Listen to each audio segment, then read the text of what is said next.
From the English Standard Version.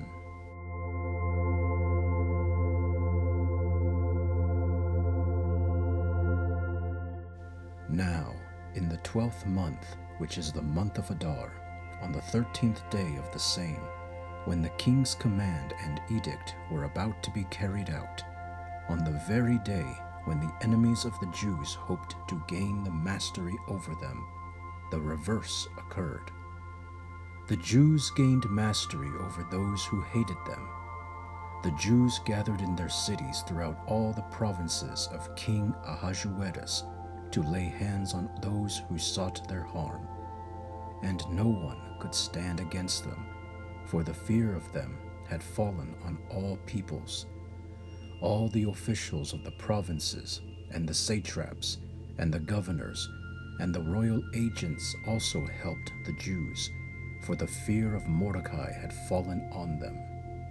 For Mordecai was great in the king's house, and his fame spread throughout all the provinces, for the man Mordecai grew more and more powerful. The Jews struck all their enemies with the sword, killing and destroying them, and did as they pleased to those who hated them. In Susa, the citadel itself, the Jews killed and destroyed 500 men, and also killed Parshandatha, and Dalphon, and Aspatha, and Poratha, and Adalia, and Aridatha, and Parmashta, and Arisai, and Aridai, and Vaisatha, the 10 sons of Haman, the son of Hamadatha, the enemy of the Jews, but they laid no hand on the plunder. That very day, the number of those killed in Susa the citadel was reported to the king. And the king said to Queen Esther, "In Susa the citadel, the Jews have killed and destroyed 500 men, and also the 10 sons of Haman. What then have they done in the rest of the king's provinces? Now, what is your wish? It shall be granted you. And what further is your request? It shall be fulfilled." And Esther said, "If it please the king, let the Jews who are in Susa be allowed tomorrow also to do according to this day's edict. And let the 10 sons of Haman be hanged on the gallows." So the king commanded this to be done.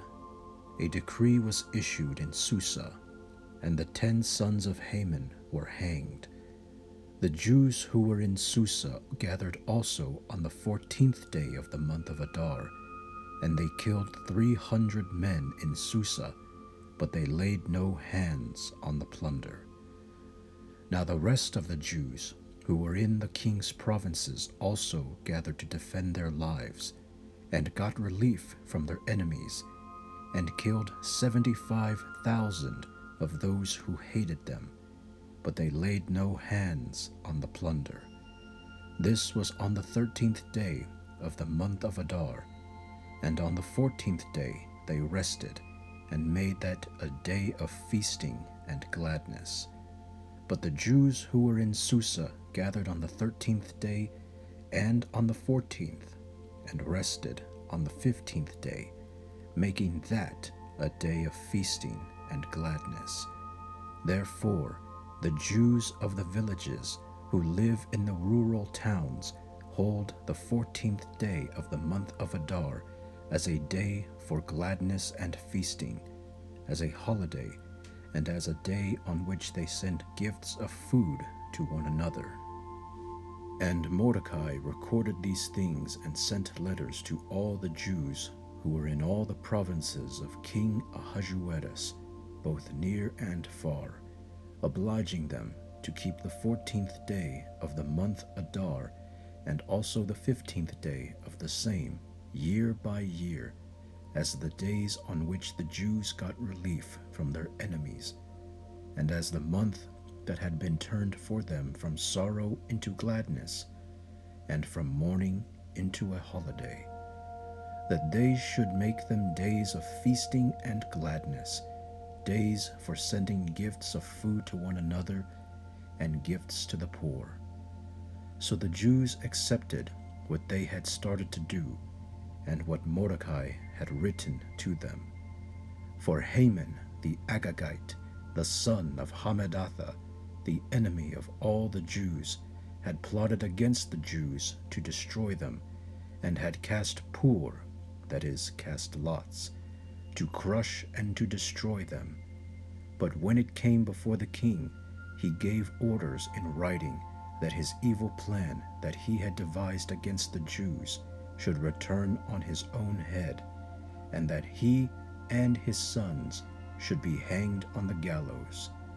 Therefore, they called these days Purim, after the term Pur.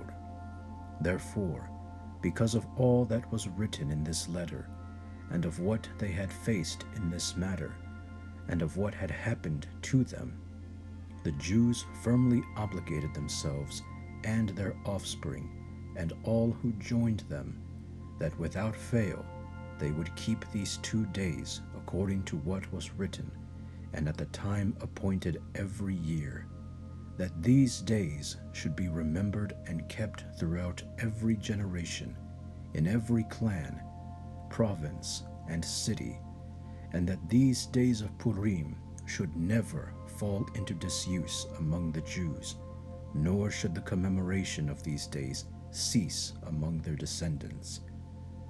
Then Queen Esther, the daughter of Abihail, and Mordecai the Jew gave full written authority, confirming the second letter about Purim. Letters were sent to all the Jews, to the 127 provinces of the kingdom of Ahasuerus, in words of peace and truth, that these days of Purim should be observed at their appointed seasons, as Mordecai the Jew and Queen Esther obligated them, and as they had obligated themselves and their offspring with regard to their fasts and their lamenting. The command of Queen Esther confirmed these practices of Purim, and it was recorded in writing.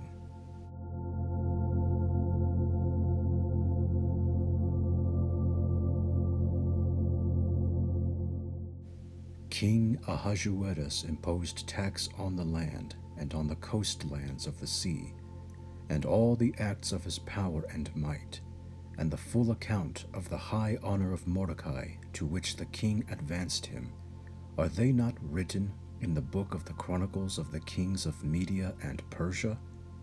For Mordecai the Jew was second in rank to King Ahasuerus, and he was great among the Jews and popular with the multitude of his brothers, for he sought the welfare of his people and spoke peace to all his people.